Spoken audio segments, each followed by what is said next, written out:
Okay, welcome everyone to the second innovation session. So the nature of the session I will explain a bit to whoever didn't get that before.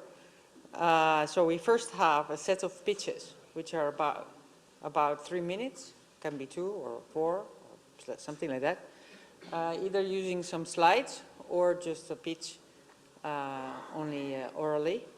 And then after everybody has pitched their work, then we mingle and everybody will just go to talk to the person that did the pitch that they liked best or that they found most interesting. So I do have to say that we are missing quite a number of pitches that are on my list. So they might still come or not, and then we just have more time to mingle. So the first one that I would like to invite to come to talk is Mayo Carbon Solutions, and he will enlighten us about unlocking biodiversity and nature crediting opportunities in carbon farming.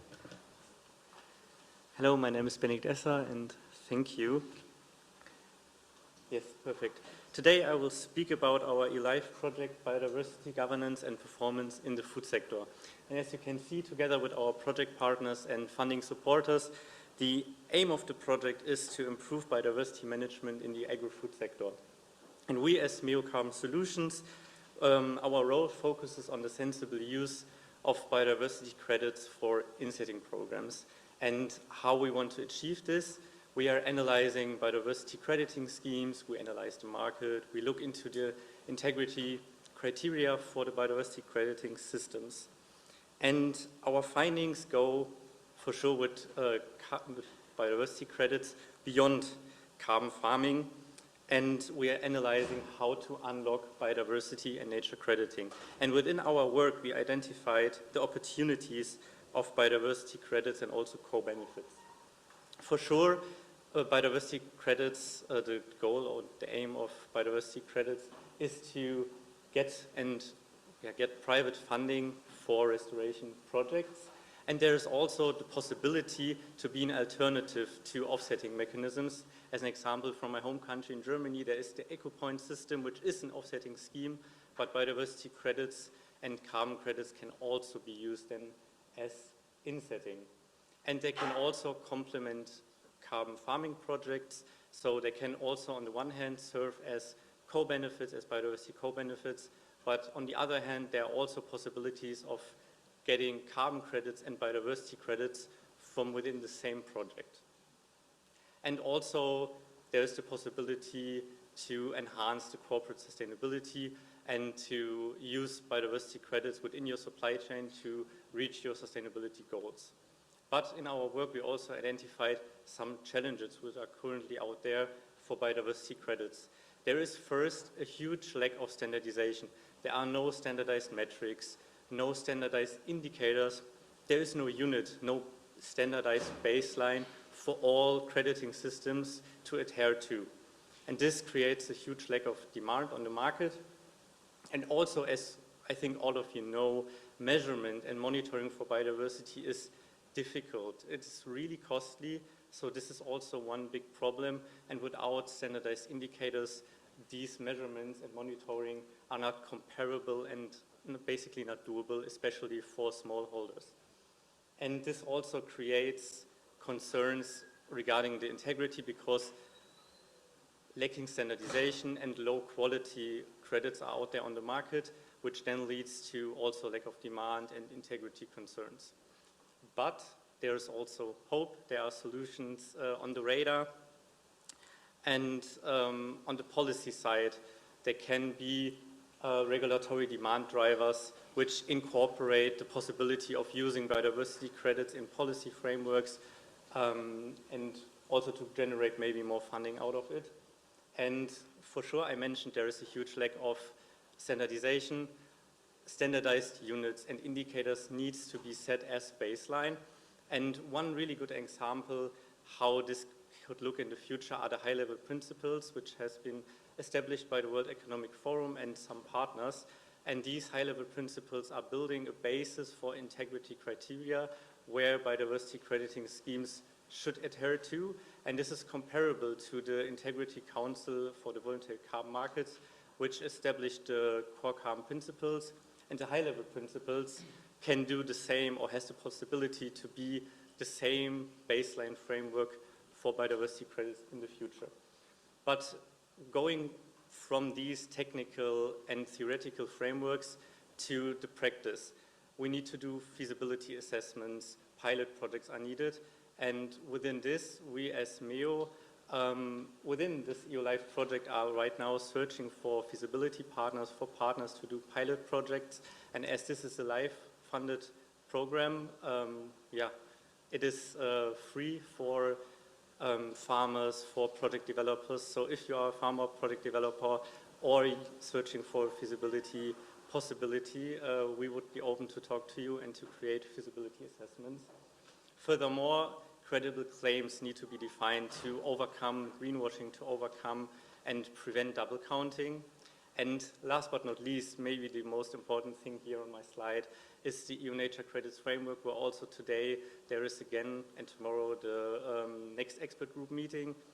And one of my colleagues and we as MEO are also part of the expert group and are part of the development of the EU Nature Credits. And we see them as a potential baseline for the future and also a possibility where standardization can be done through. And that's it from my side. Thank you for your attention and looking forward to discuss with you.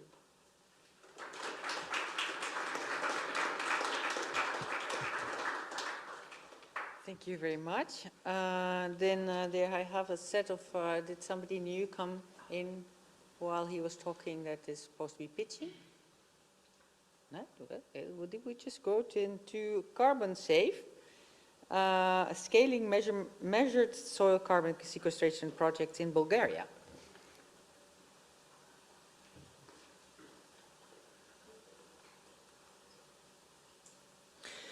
Hello everyone, pleasure to be here at this great event for second year, much busier than last year. So my name is Dobromir Kasabov and I'm the head of trade and finance in Carbon Safe, project developer, carbon farming project developer in Bulgaria.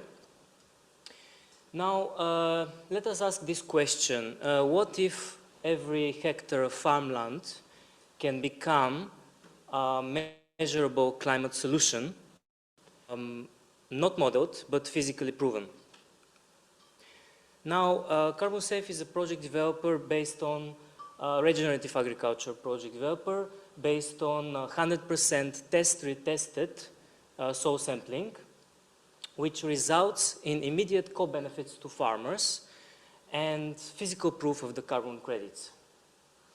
So in a sense, and most importantly, we measure and most carbon projects estimate.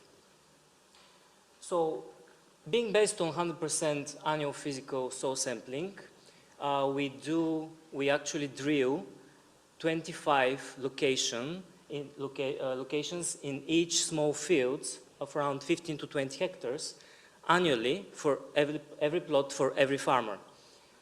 This is very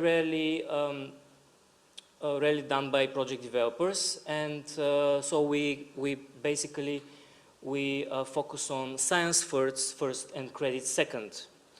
So what does this mean? Our real value comes beyond carbon. So the credits are just aftermath, but they could be one of the most of highest integrity. We currently in Bulgaria, from our experience, we have 50,000 hectares monitored land area.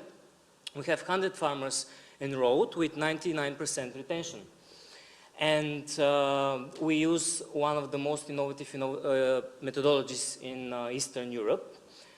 And what this gives us is basically, it could lead to 2 times soil health improvement and up to 50% less fertilizer use, optimized yields, and we also follow a newly established regional registry. I'll go in a bit details here. So what we do is, based on the soil sampling, we have a great data, full soil picture. So all the macro and micro elements that we analyze are basis for agronomic recommendations for each plot, for each farmer annually. So this gives us the opportunity to advise farmers on the physical, kalium, phosphorus, and nitrogen inputs. So this optimizes their costs greatly, so it can increase even the yields or the economics of an yield. So they can, even with less yields, they can be more economically feasible because they spend less on fertilizers. So it optimizes their costs. So we follow a field sampling procedures, very strict, and the accredited laboratory accuracy gives us the integrity of the results. And of course, we have the MRVM farm strategy. We have individual farm strategy for every farmer each year. Basically, that's it from our side, and so we're looking for collaborations and partnerships. And just something very important that I would like to mention in the end is that increasingly, and as we all know, corporate buyers, they're looking for high integrity credits and something more than carbon. So the co-benefits, the real benefits that the farmers can receive from before even we're talking about credits. So thank you very much and looking forward to your discussions.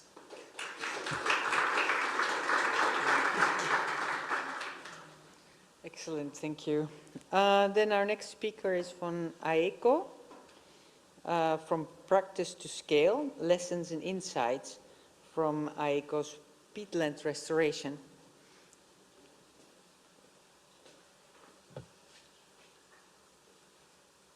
Okay, perfect. Hi everyone, my name is Anna and I'm the carbon project developer for AECO. And AECO is a peatland restoration project developer and financer in Europe. And so basically what we do is we manage the development, the implementation and the monitoring of restoration projects in peatlands. And how do we do that? We enable this through carbon finance. So our main business is built around carbon, but we're also exploring the potential of other ecosystem services. Our mission is to become one of Europe's leading collaborative project developers for peatland. And our approach to do that is by aligning all stakeholders, getting them all on board. So we do not buy land, but we cooperate with the land stewards. So this is our core stakeholder group. They are owning and managing drained peatlands, and we partner with them for rewetting. We take care of everything, and in return, they get a share from the carbon credit revenues. Of course, there's the corporates who are then interested in buying these local high-quality credits. We are also partnering together with restoration NGOs to be actually also credible on the land. We are in Germany, we're in Poland, Lithuania, and Latvia currently. And then there's also the investors who help us to pre-finance these projects and get their also sustainable return on the investment. So our goal is to really scale up peatland restoration in Europe. So we always talk of like a peatland restoration industry that has to be kind of constructed. And therefore we standardize and digitize the process as much as possible. So as you can see here in the figure, so the whole process of project development, we are standardizing it so that every project will just follow one script until it's implemented. I think more importantly now is that we are also investing in developing tech and software to support the scale up. So we're having a field app which helps us to collect baseline data in a standardized way. It directly communicates to our AECO database. We're also having a digital MRV system on every site, so a network of water level loggers, which is also communicating to our database. And then also interestingly, there is the portfolio app, which you can also see here. So we have like a central portfolio app, which we are developing, where all our projects are in there. Here you see a screenshot from it. This is just now the pipeline of projects that we are developing. There is more to come in the countries that we're operating. And yeah, I think that's it for 2 minutes. If you're interested to learn more or collaborate, then yeah, let's chat.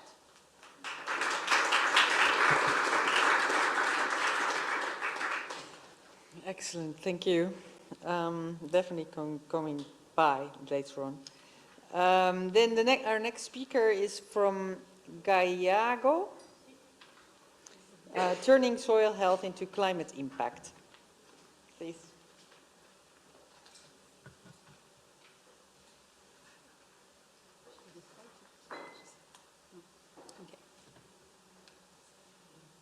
Okay, perfect. Hi, I'm Vanessa from Gaillago, and I will present this poster with Suzanne Rial from South Pole. Gaillago, it's a company specialized on soil revitalization, and in 2022, we decided with South Pole to launch an ambitious program, carbon program, named Gaillago Carbon, under Gold Standard certification. This program is a 20 years program where farmers can every year enroll for a duration of 5 years. This program, it's a measure-remeasure program which combines, the use of our prebiotic, our biostimulant, named NutriGeo, who will activate the fungi in the soil with agriculture regenerative practices. Sorry. And because numbers speak better than me, today we enroll more than 100 farmers, which represented around 1,500 hectares, with exactly 3,900 hectares under Gold Standard certification. Thanks. Yeah, we didn't have the slide, so it's just the poster divided here. I work for South Pole. South Pole is a carbon project developer. So we support Gaillago in the certification process and the monitoring as well of the project. So it's certified under Gold Standard that you might know. It's one of the biggest certification standard on the voluntary carbon market, recognized for its integrity level. We implement more specifically the SOC framework methodology and the activity model under that framework methodology on biostimulant for soil revitalization.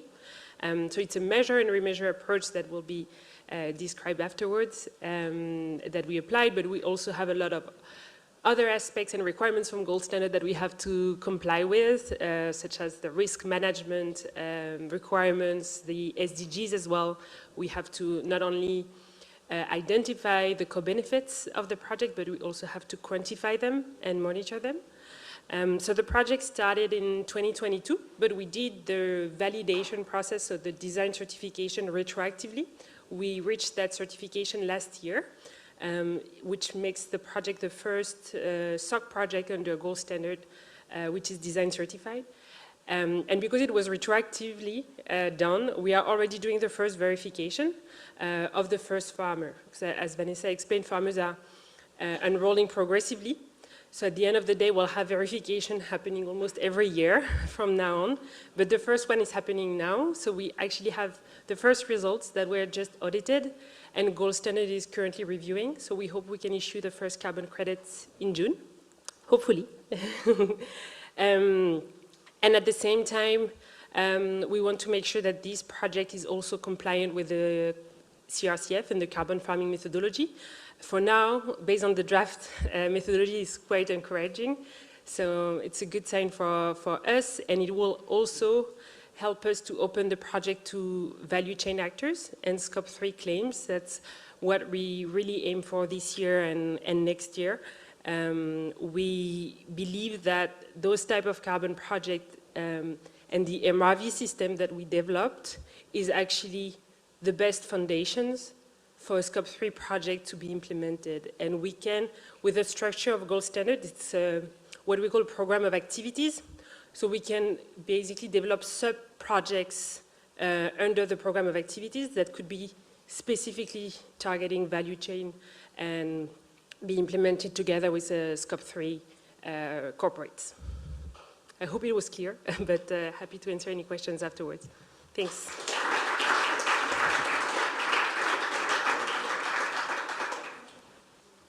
Thank you. The next speaker is from My Easy Farm, and the talk is about scaling carbon farming program and resilient agriculture while ensuring scientific robustness through technologies.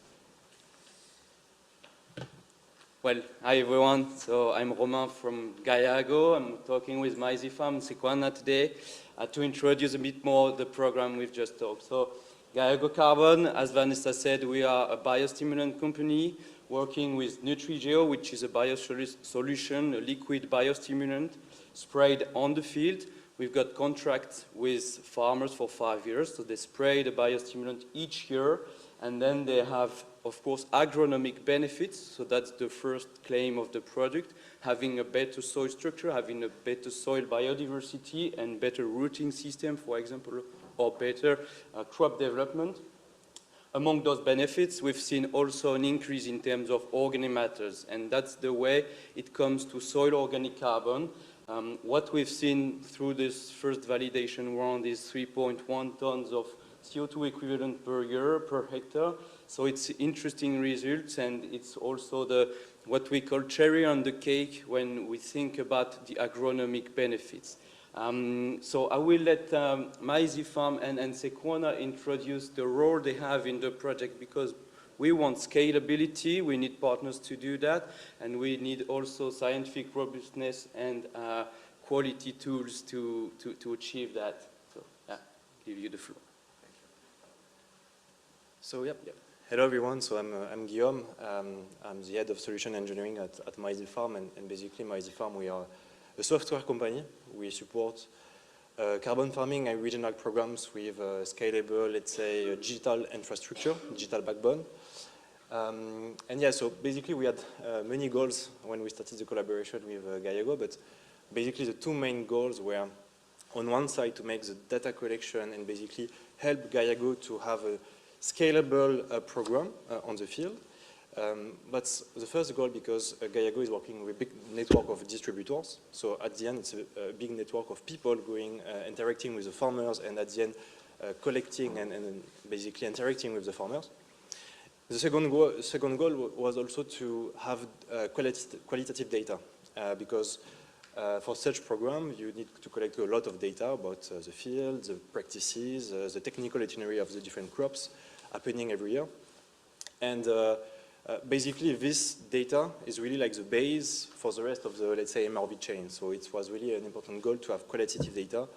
And we did achieve this using public data sets, using available data already in place in the farmer, distributors, farm management system. It's a way we use today to scale the program. Great. I'm Jacob. I'm one of the co-founders of Sequana. We're a soil carbon quantification company, and had the pleasure of working with Maize Farm and Gaiago for a couple of years on this project. Since 2022, the project's been running. We did the stratification and sampling design.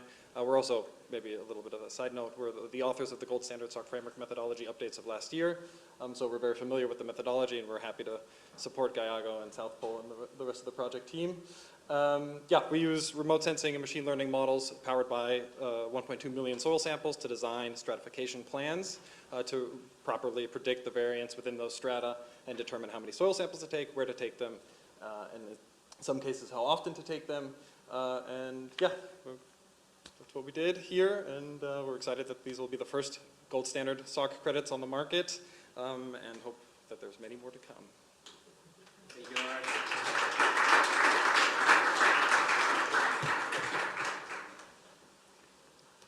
Okay, thank you so much.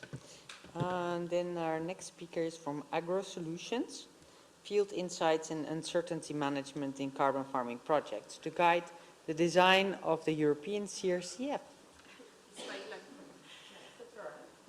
Hello, I'm Roxane Fessindelis, and I work for AgroSolutions, which is a consultant firm in agronomy and environment. And with AgroSolutions, we're involved in 2 European projects, Marvic and CAFAMOR. And in Marvic, we are currently working on an MRV framework, so monitoring, reporting, and verification framework, to guide the CRCF. And in this work, we have analyzed the requirements, the official CRCF requirements regarding the uncertainty. And for us, some questions remain about the methods for calculating uncertainty. The methods for calculating uncertainty are not yet fully stabilized, not yet fully finalized. So I have a poster on this topic, and I would be happy to show it to you after the presentations, if you are interested. In my poster, I explained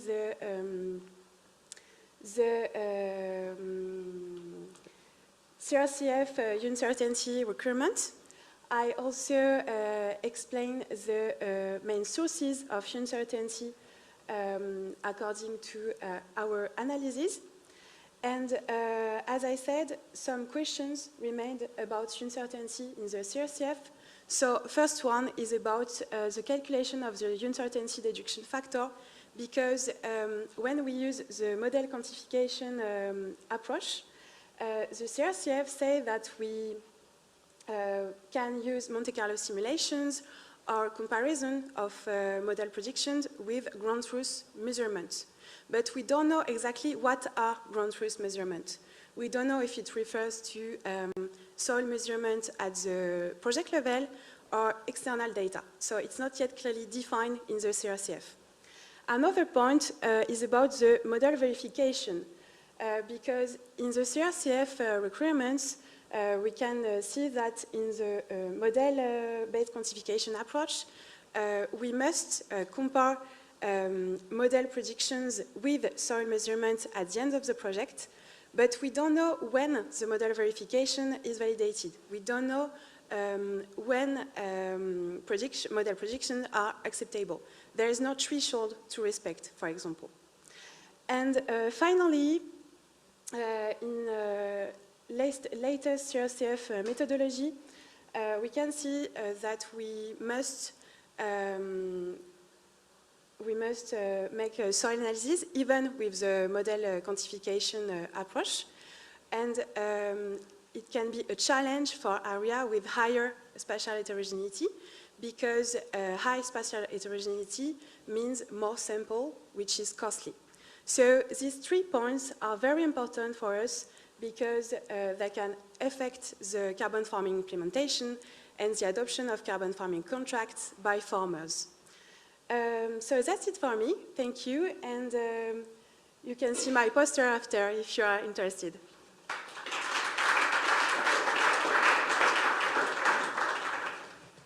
Excellent, thank you. Then our next speaker is from CLIM, MRV Certification Framework Workshop.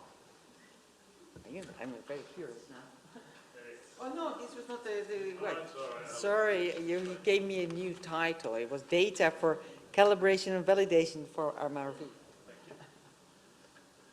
Right, straight into the content, no introductory slide. CLIM?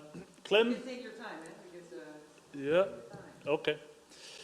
I'll slow down. CLIM is a company based in Berlin, carbon farming, acts as an intermediary between big supply chain companies and farmers, largely focused on insetting, but also doing some offsetting as well. A wide range of different projects, wide range of different contracts with clients. On the books, I believe registered over 5% of the agricultural land in Germany as of a year ago. I can't exactly give you a number now.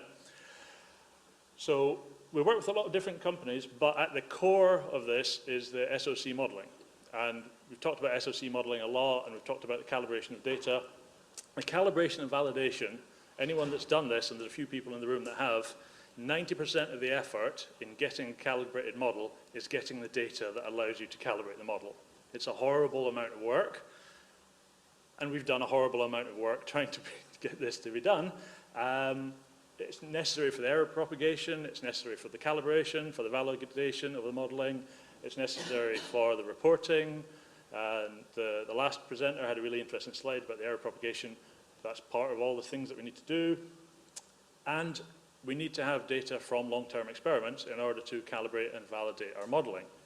Getting that data, cleaning that data, harmonizing it, filling in the data gaps, looking at the different terminologies that have been used for different crops, massive amount of effort, can't really be automated. Although our chief executive does like to say, can't you just do it with ChatGPT? So yeah, we get that, as does everybody, quite a lot. No, you can't.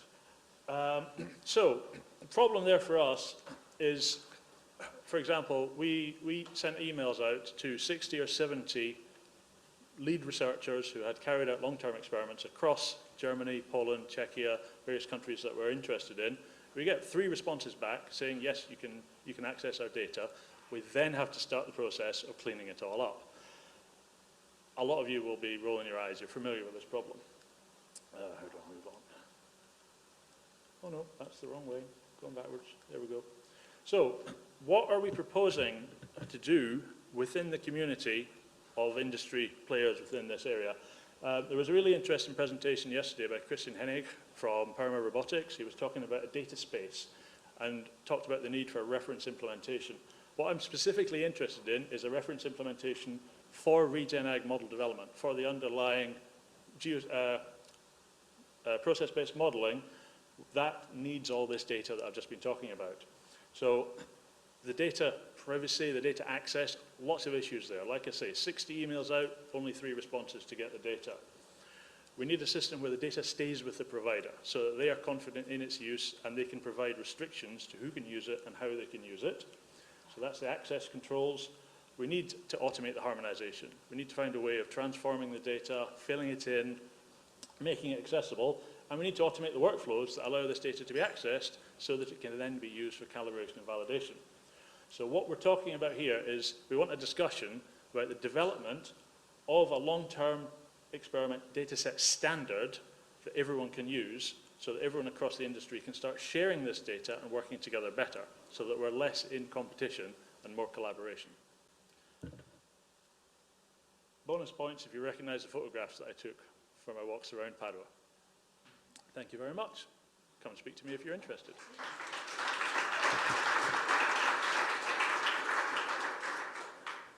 Thank you very much. Then the next speaker is from AgriCarbon. Scaling sampling design for carbon farming MRV.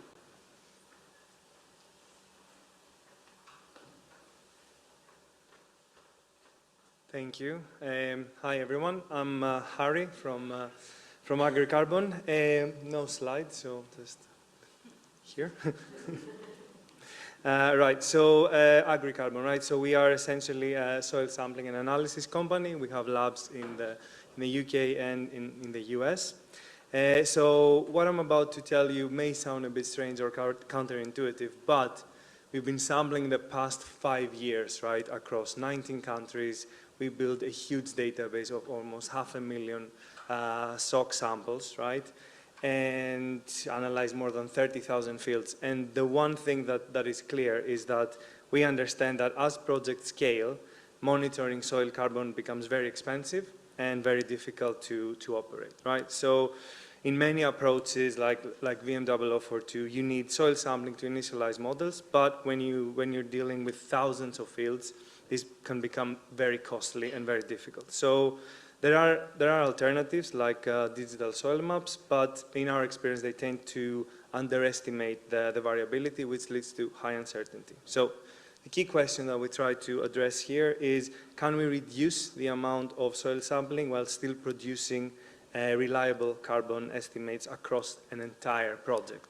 So the core idea is that what we're proposing is we use a hybrid sampling and modeling approach, right? So instead of sampling all the fields, we sample, for example, 50% of the fields and try to predict, using a Bayesian aerial spatial model, try to predict the rest of the fields. So the goal is to have a complete data set of field level carbon stocks with uncertainty estimates that can be used for model initialization. So essentially, this is less sampling, but still full coverage. Now, I will be very happy to discuss, the model, what we're doing, what's the sampling methodology that we used. But the main thing, the most interesting thing about this is that conceptually this works, and we applied it in a really big data set, a large UK data set.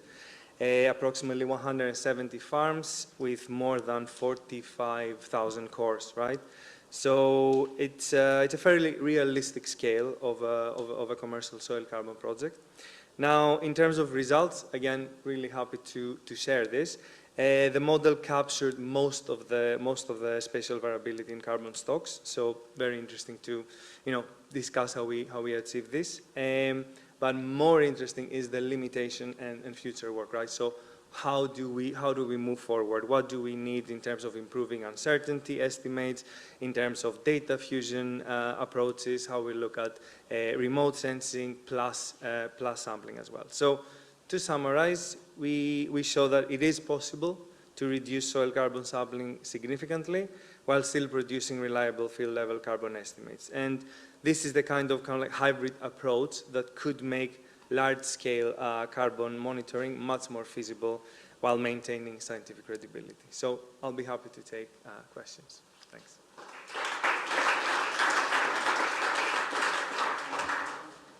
Well, thank you very much. Is there anybody in the room that didn't give their pitch yet? Because there's quite a number of people that are on my list that didn't give their pitch. Anyway, so if not, then we have reached the end of the pitches. And then I would like to invite all of you to find the person that you'd like to discuss their work with. I already saw some potential interesting conversation between the two last speakers. So then, anyways, enjoy.